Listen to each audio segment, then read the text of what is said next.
Now we have, let me remind you that next week, we'll settle the time of our meeting next week, but next week we move into the doctrine of salvation, and I've sort of arbitrarily ruled that we take chapter 1, the plan of salvation, which shows the fundamental differences among Reformed and other types of theology, and even differences within Reformed theology.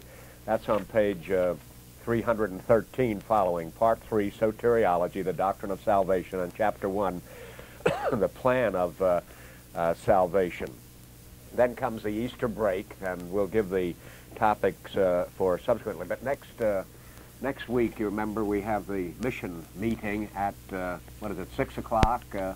Is that at the time, 6 o'clock? And this is usually scheduled for 7. We've asked you to ponder a little bit about that. Paul, as an elder, you have any further wisdom on that? The session has no rules or anything. This is just a meeting of missionary minded constituency, and some of you would be involved in it there, and certainly we don't want to prevent anybody being involved in it. But if we're going to have to change, then of course we're going to have to decide at what hour we should meet. You remember when we had this conflict, the very first meeting, we met at, 2:30 in the afternoon, or about that time. Had our meeting well over before the evening meeting came along. Anybody have any suggestions about that? Tish, did you?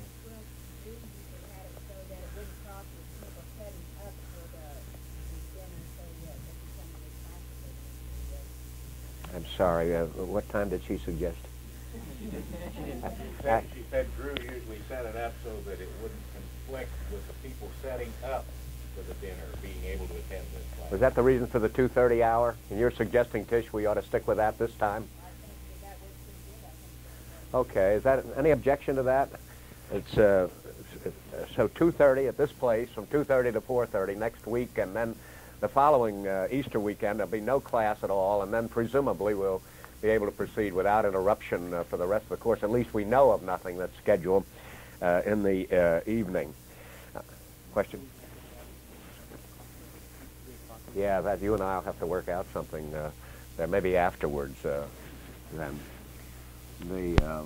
By the way, if people want to talk with me while I'm here, as you know, I'm only here, Ed and I are only here on Sundays and Monday morning, then we take off for the library at Kansas City after lunch on Monday. So people want to talk with me. There's a couple people talking with me after the Calvin class tomorrow morning, people who don't have to leave immediately and so on, and then we have lunch with people and so on. And a friend and I are going to meet next week after this class. I'll be over at 4:30. But if you want to talk with me about anything like that, just think it over. If there are any little spaces in the schedule there that fit with you and me, I'll be very happy to arrange it. The only thing is you have to think of it as Sunday afternoon or Monday morning as the virtual times, but usually we can work out something, and even if necessary after this class at 9 o'clock some night if you want, or something like that, just in case you happen to want to talk something out in more detail. Now, on this discussion tonight, free agency, I feel that I'd like to proceed a little differently and just let you ask questions for the first hour. In the second hour, I want to sort of take over myself. I feel that fundamentally this is an easy topic, unlike the topic we had last week, unlike some of the other topics we've had, which were necessarily complicated. And you couldn't fault Hodge because some of the material was very close-grained and caused a very careful pondering of the meaning. Now here, I think what's happened is he's made an easy subject difficult simply because he's so sensitive to the problem and the multitude of literature that has been written about it. And he wants to be fair to the different viewpoints, and he wants to indicate all the ambiguities that occur in the different writings about the subject. That inevitably, if you're going to do that, if you're going to say, look, I'm a scholar, and I've got to get the data in front of people, no matter how complicated it is, because that's the nature of the debate in this area, and so on, he does it. Now, so I'm not faulting him. I'm just observing that it seems to me under the constraints of scholarship, he has made the subject much more difficult than it needs to be. You may or may not agree with that estimate on my part, but what I do want to do, though, those of you who have read the material or are scanning it right now, would just turn the pages and see where you have questions, and I'll elaborate. In the second period, I want to set the thing forth in the simplicity that I think belongs to the subject. You may think I'm very complicated myself and so on, but it looks to me as if I can be a good deal simpler, as long as I scuttle all my scholarship and don't barrage you with all the different debates they've had and different ways in which the words are used and such things as that, but just focus on the fundamental issue before us. At any rate, I want to proceed that way tonight. Instead of giving you a running commentary on the thing, I'll just take the questions for this first hour on page 278 on free agency and 279. Any question in that area where you don't understand Hodge, or where you think he's wrong, or where something came home to you for the first time? That was very, very helpful. Anything at all? If not, as we turn to page 280, that was introductory largely. Here he turns to the different theories of the will, and he categorizes them under necessity, contingency, and certainty. And at that point, I think that it would have been even simpler for him to have made it compulsion rather than necessity. It would also have had the advantage of being three C's: compulsion and contingency and certainty views of free will. This is what we would normally call the fatalistic view. This is what we popularly call the Arminian view. This is the, as Hodge develops it, this is the Calvinistic or Reformed or Augustinian view. Now, he uses the word necessity. And a good many people who defend the view that Hodge calls certainty do use the word necessity, and one of the major offenders is Jonathan Edwards, who insists on that word necessity. He also uses the word certainty and makes a point of it, but he has no allergy to the word necessity, as Hodge does. Hodge cannot think of that word except in terms of compulsion. Edwards can, and he even feels that when you put it merely as certainty, you are overlooking a certain aspect of free agency that necessity conveys, that certainty doesn't. But be that as it may, what Hodge is talking about here under the term necessity is the idea that the will is actually compelled, and we associated that today with people like B.F. Skinner or the behaviorists in psychology or something like that. And most of the people who write books today on free will, even the philosophers like Austin and others, they've never heard the word Arminian. They're not theologians, they're philosophers, but nevertheless they are talking about what we in theology recognize as the traditional Arminian viewpoint. And certainty is, it's constantly used in the Reformed view that the free acts of men are absolutely certain from all eternity.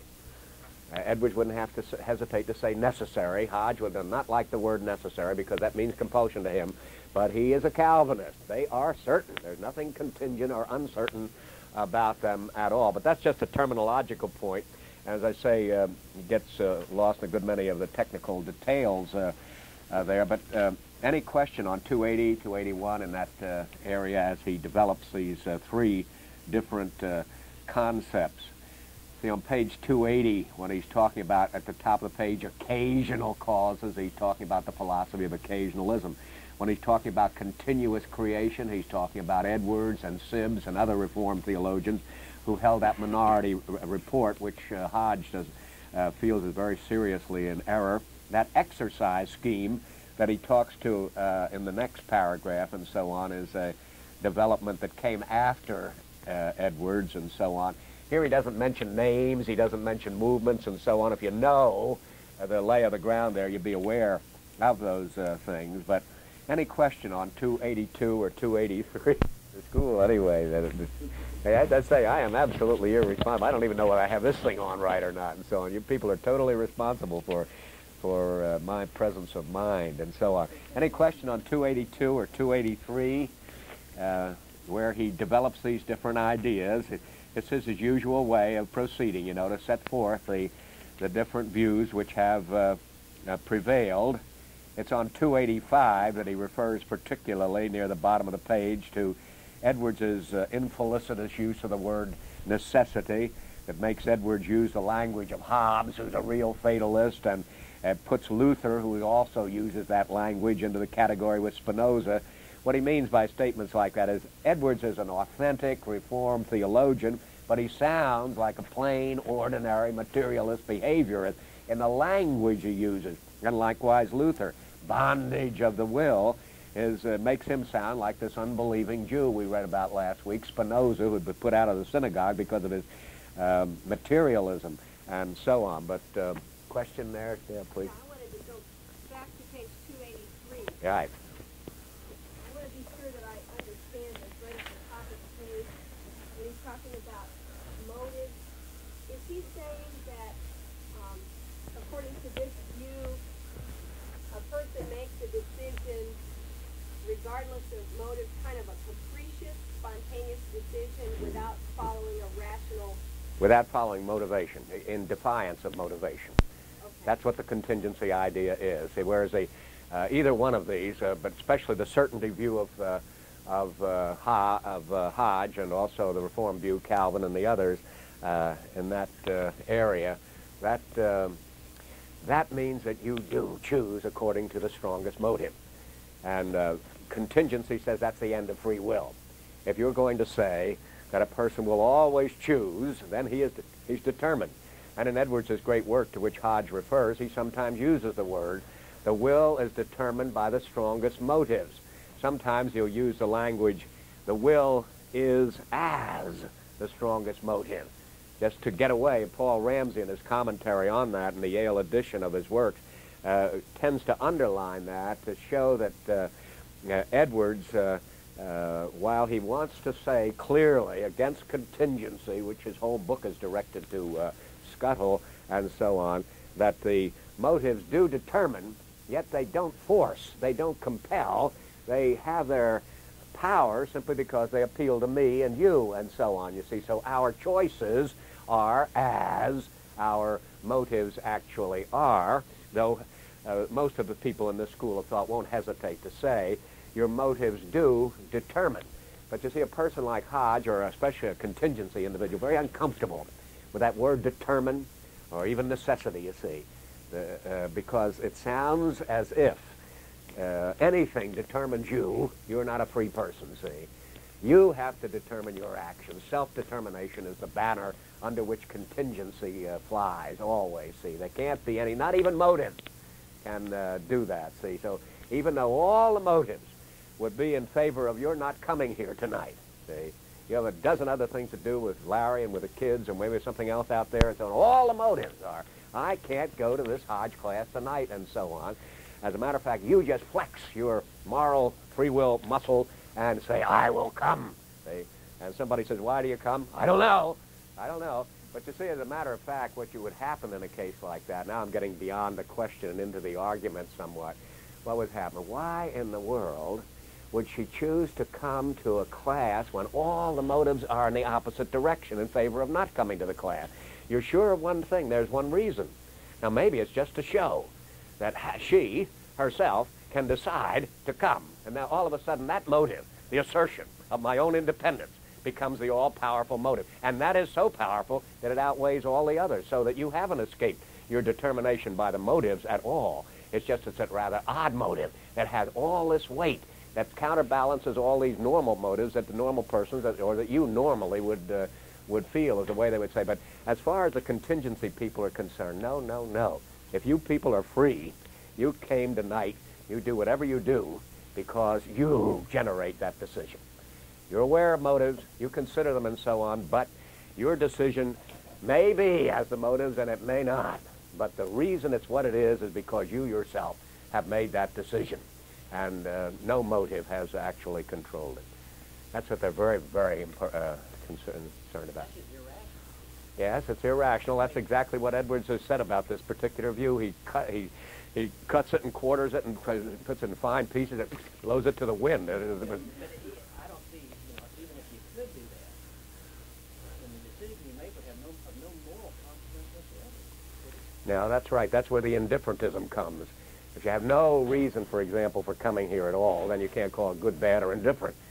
It's like a dog coming in here, or an insane person, or something like that. He didn't make decisions based on rationality, and so on. So you can't say she did well, she did poorly, she sinned, or she did virtuously, as the case may be.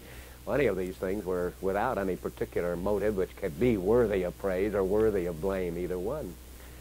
But it wouldn't be any, where the irrationality comes in, there wouldn't be anything that constrains. That's when I was analyzing with Dale a moment ago and so on, and say, as a matter of fact, it would turn out that just the sheer power of her own will was the motive which would outweigh every other rational consideration. And that would be the motive. She is so determined to show that she can defy a half a dozen good, solid reasons for not coming here, see? And that one reason, namely to show that I can choose to do something even though there's a half a dozen formidable arguments against it and so on, that's the motive which absolutely controls her. And her being here today is as that particular motive. See, it may be a combo of motives, as I say, a half a dozen against coming.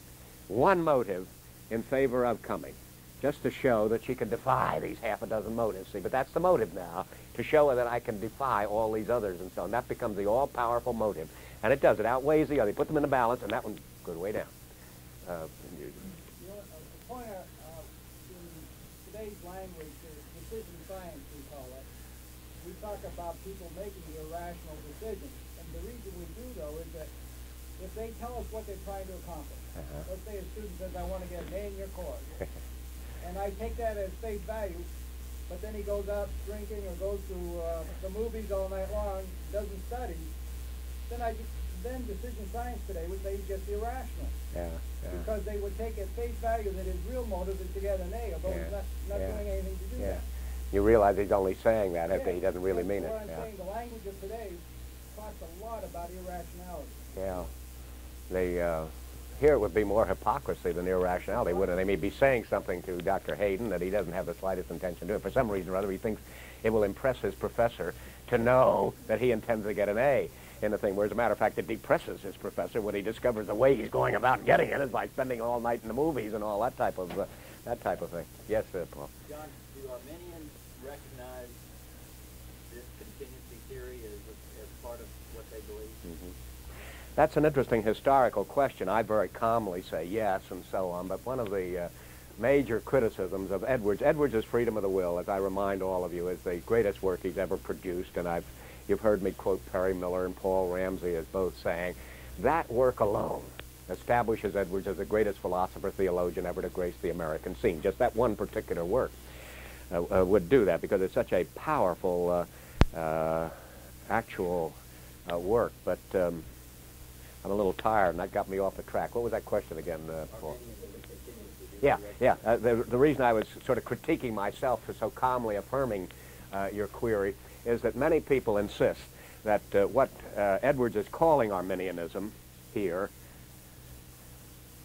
Wright, for example, at Harvard, has written a book on the beginnings of Unitarianism in New England, and he maintains that the Arminians didn't differ with Edwards on this particular thing at all.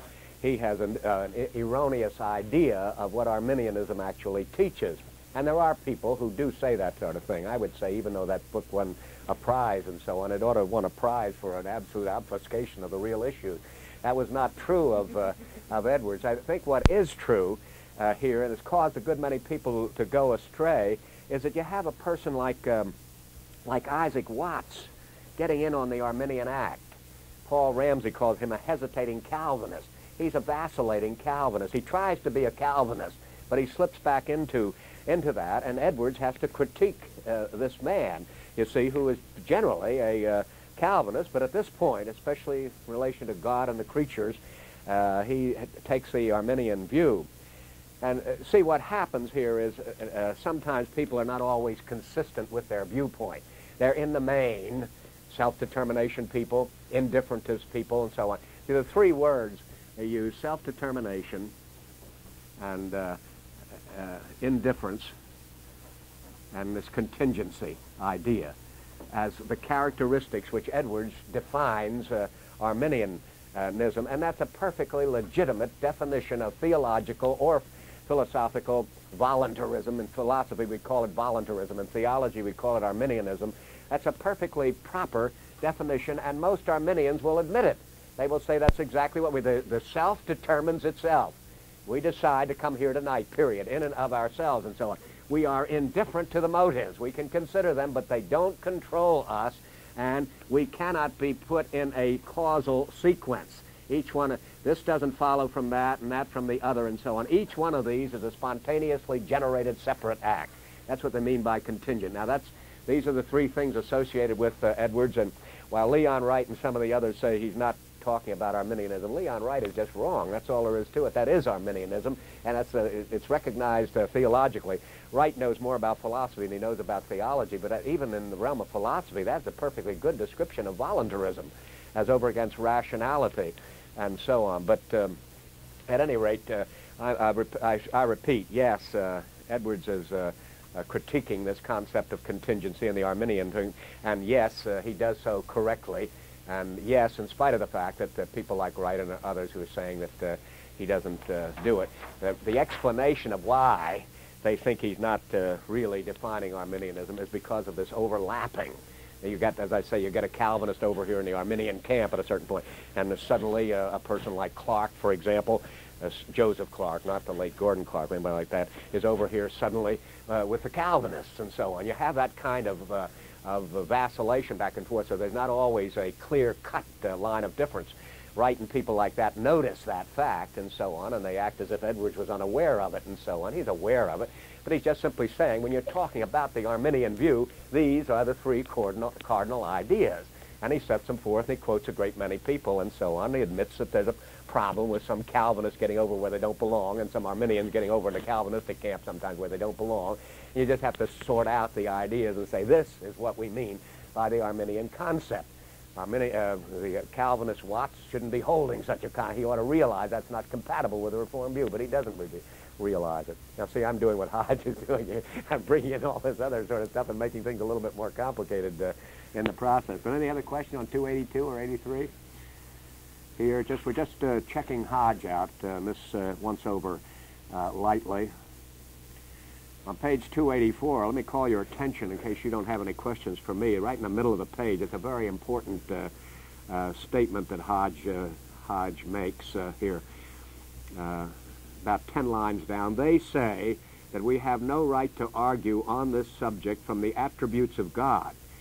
It is a simple matter of consciousness, or they say, this is the point, that God's foreknowledge may be limited just as his power is limited by impossibilities.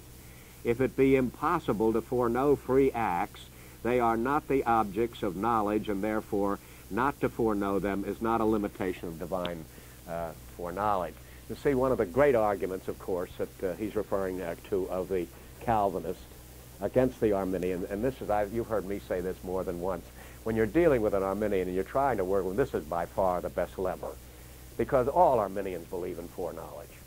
I've never met an Arminian except the highly philosophical ones, like the late Edgar Sheffield Brightman and people like that, but the typical Arminian you meet and so on, oh yes, he would consider himself a profound heretic if he questioned the fact of the foreknowledge of God. God knows everything. Well, always the argument is it's going to be given by Augustine, by Luther, by Calvin, by Edwards, by Hodge, and all the rest of them. If God foreknows that you would be here tonight, God foreknows everything. The Arminians will agree with it. Go back to Dale again, for example. God foreknows that Dale would be here tonight.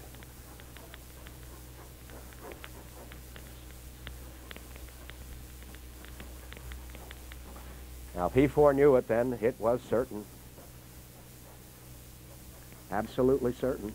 And no possibility she would decide otherwise, and so on. Right? That's the major argument. You've got a tiger by the tail once you say this, and nobody is going to let go without realizing he's left the Christian religion. If God becomes a person who has to read the Eagle Beacon to find out what happened yesterday, you know full well we're not talking about God anymore. God has to know everything that comes to pass from all eternity, and the Arminians are every bit as insistent on this as the Calvinists actually are. But if that is so, then, of course, our decisions are certain, and there's no possibility of a decision to the other. But hold it just a second, will you? But you see what Hodge is saying, the standard argument they give here is the fact that foreknowledge is something, a foreknown, let's put it this way, foreknowledge of certainty rules out freedom. Free will in that Arminian sense of the word. And we have granted that, and it's a fatal argument against Arminianism here, that foreknowledge certainly rules out the uncertainty, rules in certainty. And if it's certainty, then of course there's no loose ends, there's no possibility of it being otherwise. And this argument, as I say, is just about irrefutable by almost all Arminians who admit it. Now, the way by which they try to get over this argument, which is the most crucial, I would say, against them, is, as Hodge says very briefly here, by saying that foreknowledge of a certain act, it rules out the possibility of it being, it can't be foreknown and free. Cannot be foreknown and free. It's just impossible. It's like squaring the circle. You see, it's that kind of an idea. Consequently, we'll just have to withdraw the argument. We'll just have to say that Calvinists cannot use this argument anymore, because what it would be saying, as they do insist would be the case, that if God foreknows every act of ours, then every act of ours is absolutely certain, and there's no possibility of it being any other way, no possibility in the world that Dale would not be here tonight, and so on. And that is the end of true freedom, and we're just going to have to say that cannot be. Therefore, we're going to have to say that because we're dealing with something which is transcendently beyond us, namely God's foreknowledge, we're just going to have to recognize we can't talk about it. We just have to withdraw this argument altogether. That because of the fact, just as you can't say that God can't, something too big for God to lift or something, that doesn't mean anything, or you can't square the circle and so on, that doesn't mean anything. You're not limiting God, you're just talking nonsense and so on. If you make a circle out of this, it just isn't a square any longer. If you make a square out of a circle, it's not a circle anymore, and so on. It can't be both a circle and a square, and to say God can't square the circle, that's just nonsense. You're not telling us something he can't do. You're telling us something that doesn't make any sense. You're talking nonsense. You're not saying anything. And what these people, see, everybody admits this type of thing. What these Arminians are doing in their desperate effort to avoid this foreknowledge argument is trying to say it's in the same sort of a category, and you Calvinists are just going to have to withdraw it altogether and not draw any conclusion. Now, I know you have a question on there, but before your question comes up, what's the answer to that? Well, there's a scriptural refutation that David in Psalm 139 says that before I say anything, you know it's on my lips. Yeah. Therefore, that is what we say is also a free act in addition to what we do. Therefore, God foreknew a free act. Now, you're taking a specific illustration, actually, Psalm 139. What about the doctrine in general? If this be true, what's the significance of that for our theology, not just in Psalm 139, but any? You see? You cannot say that God has foreknowledge. And as I say, this is exactly what the Arminians are determined to avoid at all costs and so on, because they know full well they left Christianity. That's happened. I mentioned Sheffield Brightman, some of those people up at Boston, because as people who were trying to defend Arminianism against this kind of argument, they just walked right straight out of the Christian tradition and talked about a finite God. All of us will admit that once you're talking about a finite God, you're talking about a contradiction in terms. God, by definition, is infinite, and God, by definition, foreknows everything. And if you can't affirm that God foreknows everything because of a problem like that, you can't say something that's absolutely essential, and as Rich is saying, and giving us one illustration, all spread through the Bible. Now, a question, please. Are you familiar with Jimmy Swaggart? Yeah, I've heard him every now and then. Yeah. You're not going to suggest that he has something relevant to say on something like this. Well, back he knows how to damn it, I know that, but I mean, he can't say anything. According to your words, he loved Christianity. I was Arminian at the time, and when he said that God would choose not to know who would be saved, he would... If you carry things like that, he'd walk right straight out of the Christian religion. There are a number of things that Jimmy Swaggart and people like that say, which if they carried it out consistently, they would walk right off that platform. You can go from one end to the other. He'd walk right out of that stage, and so on. It's a simple matter of fact. Like 5:45 in the morning, I was listening to him, and my eyes got huge when I heard him say that. I could not believe that anyone seemed to think of that last one. Sometimes you say that's a happy inconsistency. You see, I don't know how happy it is, because it's happy for Jimmy Swaggart. I mean, he doesn't actually repudiate the Christian religion as Edgar Sheffield Brightman. Brightman would never admit he was repudiating it. I must say that. He lived and died a Methodist minister, so he obviously had not officially repudiated the Christian religion. But Edgar Sheffield Brightman was a scholar who knew very well that when he denied the foreknowledge of God and affirmed the finitude of God, he was talking about a doctrine of God the Christian religion knew nothing about. I even asked him, some of you heard me tell a story, what in the world are you doing in the Methodist ministry, you see? And so on. He was embarrassed because Swaggart wouldn't know what I was talking about unless I had him an hour in a closed room and so on. But he catches it. He's not a philosopher and theologian. He's a good communicator. I mean, he's effective. I've heard him a few times. He knows how to communicate, no doubt about that. But what he communicates is, as far as this type of thing is, the basic fundamentals of the faith. You got the courage to attack Catholicism, which takes some guts on the electronic circuit, and so on. And he says a number of very good things and so on. But when he starts talking about the decrees, he's practically irresponsible. He just doesn't know what he's talking about, but that doesn't dim his enthusiasm in the slightest or his own confidence in the matter. But some of these electronic evangelists, you often wish, that you'd have some opportunity to talk with them. And you've heard me fuss before about why in the world Carl Henry didn't ever get Billy Graham around in the corner sometimes. See, Carl Henry knows his theology well enough to straighten Billy Graham out. I know Billy Graham, but not personally at all. I mean, I couldn't get an hour of his time and so on, but I wish I could. I wish I had as close a track to him as Carl Henry, but Carl is just not about to have that kind of trouble. You leave it as it were, but Graham and people like that, they just don't get it. Swaggart doesn't get it and so on. If they'd shut up, it would be one thing, but they won't shut up. They'll keep mentioning these profound errors, which, if carried out, would take them right straight off the stage. But we say, fortunately, it doesn't, so they remain within the Christian camp. The reason I qualify that fortunately business is that they nevertheless make it look as if this attack, for example, on a sound view of the will and foreknowledge and such things as that is compatible with a Christian religion, because these people are conservative people. They believe the Bible. They believe in Psalm 139, and so they just didn't know what Rich was saying about Psalm 139 and so on. Any other question on 285 or 84? 86? 87? Now see, up to 88, he's just stating the different views. Now he gets into the definition of terms, starting on 288, on the will and motive and cause. At the top of 289, he makes this criticism of Edwards. It says, it has often been remarked that the confusion of these two meanings of the word will is the great defect of President Edwards' celebrated work, and so on. It is true that people have often thought that was true. I don't think it is actually true. I don't think that Edwards has confused these two meanings, though I do admit, especially with respect to liberty, he could be clearer at certain points. But Edwards is meticulously careful, and many people think he's confused meanings when they themselves have just not been following him. And in another place, Hodge recognizes profound dependence on Edwards, especially in this area. In a certain sense, Edwards made a Calvinist out of Charles Hodge there, and he was always very grateful to him. When we get into the third volume later on, we'll notice him criticizing the New England Puritan Edwardsian view about church membership and so on. There's a certain area. Now, in an area like this, fundamentally they're in agreement. Here he's just quarreling about the use of terms, you see, but he recognizes this as a massive piece.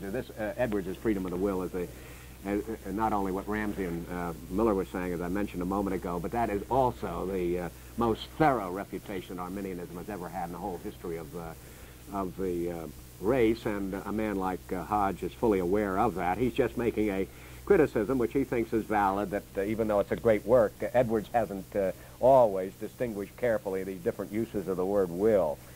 And he could have been a little bit more explicit at certain points, but he doesn't confuse them. I don't say. See, he mentions, Hodge himself mentions this matter of liberty on the next page, liberty and ability. This is a term which is often confused, and there are times when I've fussed with Edwards. I wish he would be a little more explicit. I don't think he's guilty of confusion, but he could be more explicit. You see, the liberty to act strictly, not a liberty to will.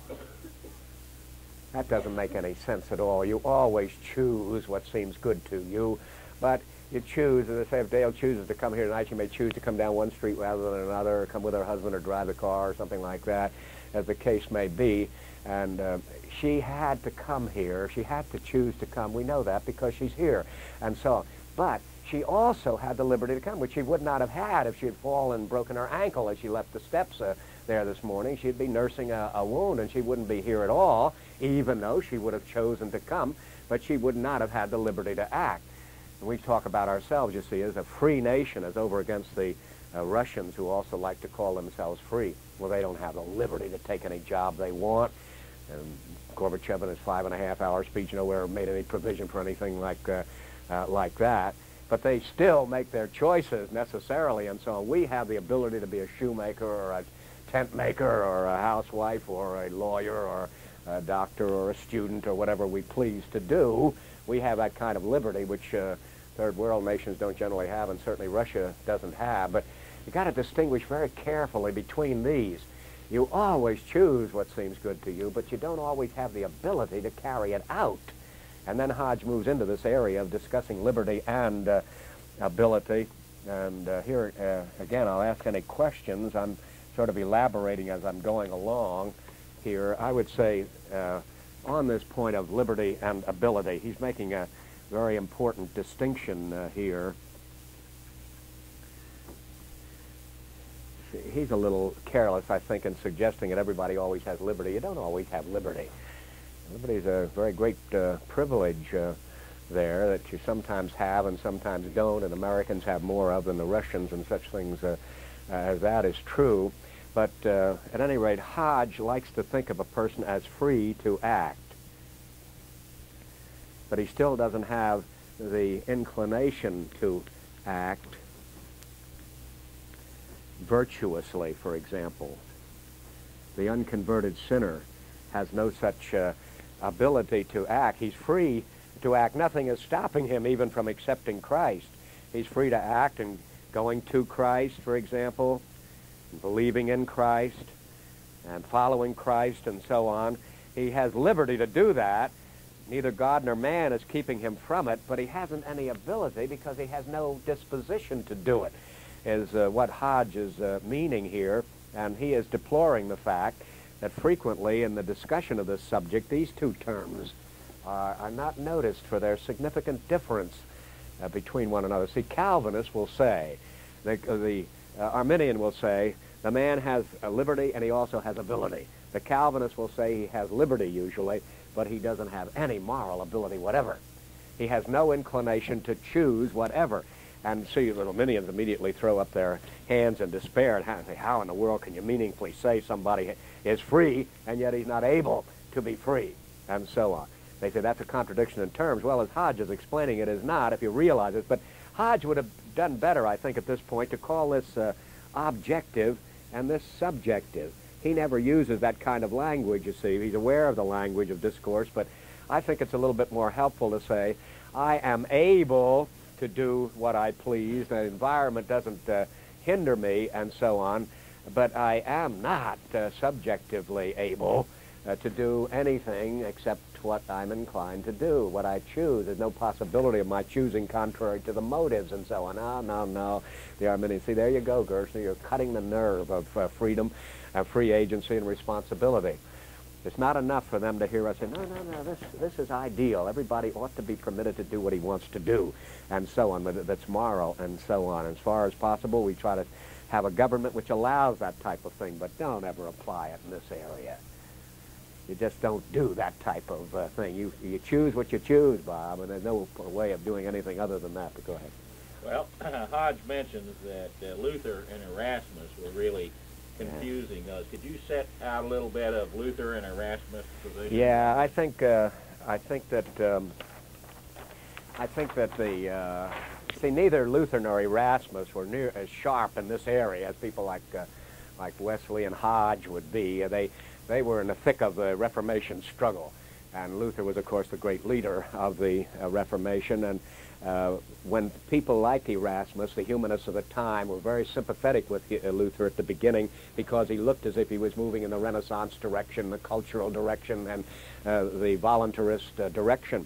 But when Luther wrote his book in 1525 on the bondage of the will, in opposition to the freedom of the will in Erasmus, of course there was the libero arbitrio, freedom of the will here.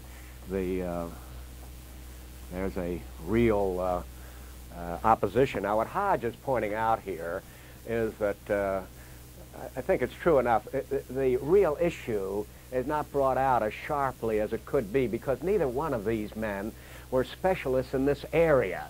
Luther was spilling his guts at this point. This was at the heart of the gospel, but he was not given to a fine analysis of the subject, and Erasmus was he was almost a cultured despiser. I mean, he's a brilliant man and so on, but given to clever offhand remarks about the follies of the monks and that type of thing. Very good at that and very knowledgeable about the Greek New Testament and things of that character, but very superficial when it came to dealing with a thing like this. But it's perfectly true that it would be helpful, and I think this is what Hodge has in mind, for Luther to have made it clear that when he talked about the bondage of the will, he didn't mean, he was taking Jesus' word, he who commits sin is the bondservant of sin, see?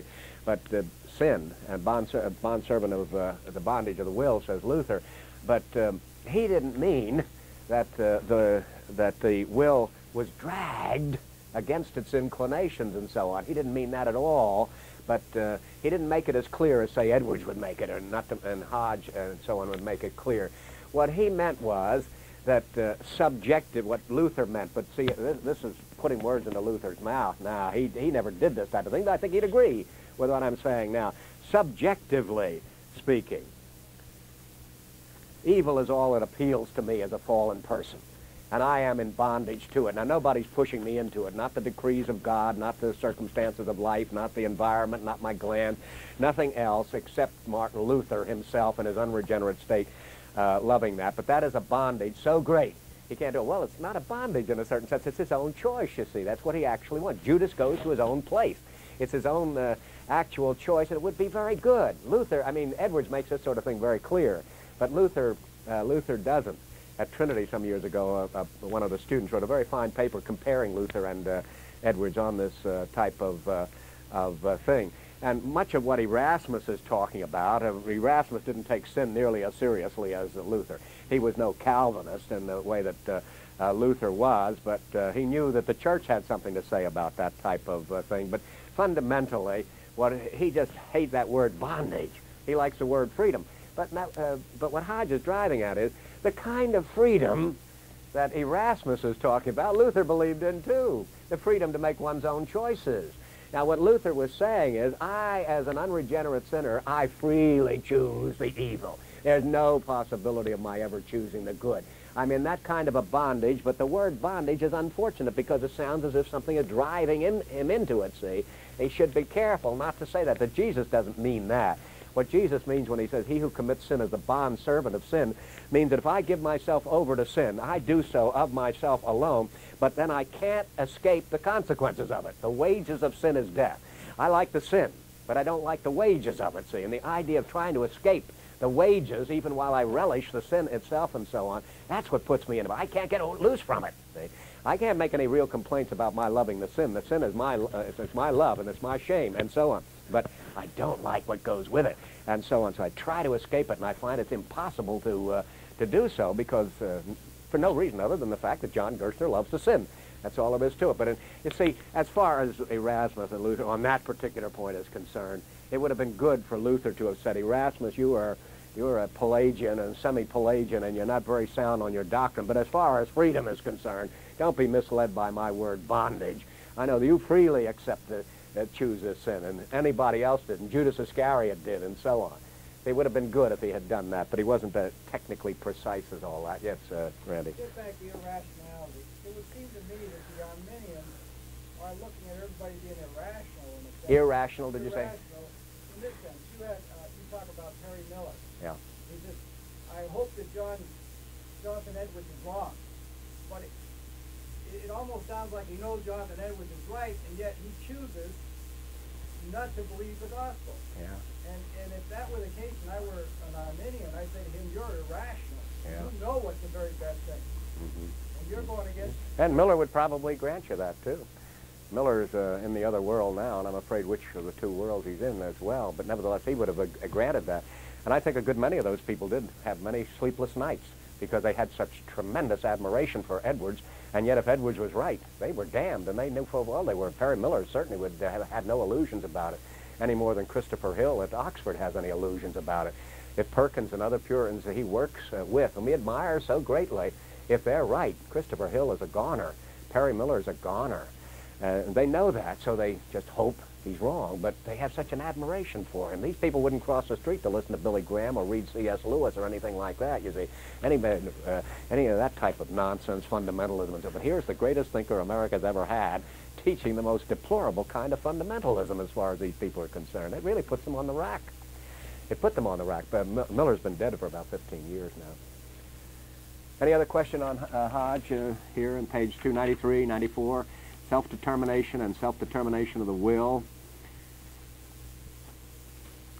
And then on page 295, section 3, certainty consistent with liberty.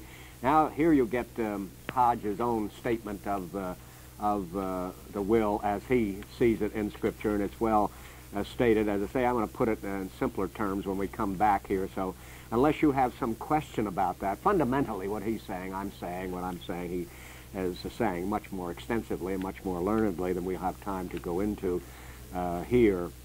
I might just call your attention in passing to the fact that he quotes quite often from Reid, Thomas Reid. Now, Thomas Reid was a very powerful Scottish realistic philosopher of the 18th century who had a great influence in these United States, and especially in Princeton. And Reid was an empiricist, and he also, even though he was a Presbyterian minister, he was fundamentally core Arminian on his thinking, but he very astute. The Germans were great system builders. The Scots were great analysts and so on. When it came to looking closely at a concept, it's hard to beat the Scots. And Reid was very good at analyzing emotion and will and that type of thing. And the reason Hodge quotes him at times is because of that, though he himself, as a matter of fact, even though he was with the Reformed Church, he was thinking like an Arminian throughout. And one of the things that happened at Princeton, you know, when Edwards died in 1758, as the president of what is now Princeton, and for some time after his death, they used Edwards's inquiry concerning certain views, prevailing views about the freedom of the will.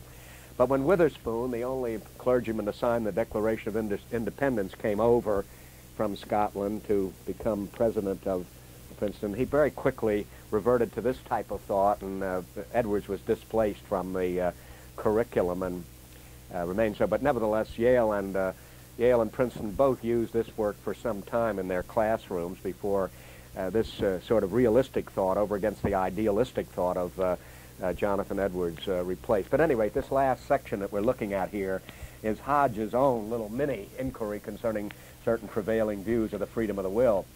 And you have to remember, I think I pointed this out to you before, that Edwards' greatest fame is on this inquiry concerning the freedom of the will. And if you ever see that book, as it's edited by the Yale Press, this is the way the title appears on the binder, Freedom of the Will.